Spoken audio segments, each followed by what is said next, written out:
Kumusta po? Narito po ulit ang update natin para sa lagay ng ating panahon ngayong umaga po ng June 15,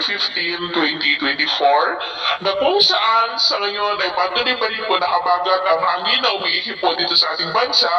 lalo na po dyan sa may western section. Habang mayroon pa rin po intertropical convergence zone na nandyan po sa silangang bahagi ng Mindanao at mga localized thunderstorm naman ang isa pa sa dahilan ng mga pag-ulan na madalas natin na nararanasan,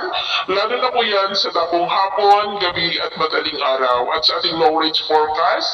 ay wala pa naman pong bagyo na namamataan na tatawid dito po sa ating bansa hanggang sa susunod na 2 linggo.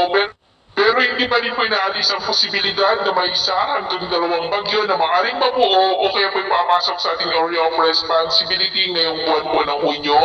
At ang susunod na bagyo ay tatawagin po yan sa local name na Bagyong Bonchoy. At sa lagay ng ating panahon ngayong madaling araw ay may mga isolated rains sa ilang bahagi po ng Pangasinan, Zambales, Bataan, Metro Manila, Calabarzon, ilang bahagi ng Mimaropa, Bicol Region, Ilocos Region, dyan po sa mga lugar na malapit sa karagatan, maging po dyan sa may Panay Island,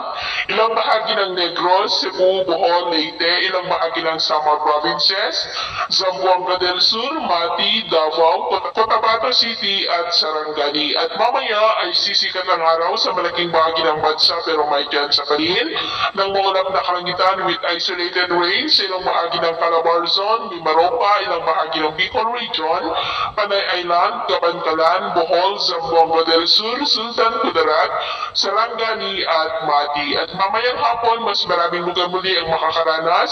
ng maulang na kalangitan with isolated rains. Kaya mag-ingat pa rin po tayo sa posibleng banta pa rin ng mga pagbaha at pagguho ng lupa. At sa atin naman pong mga baybayin,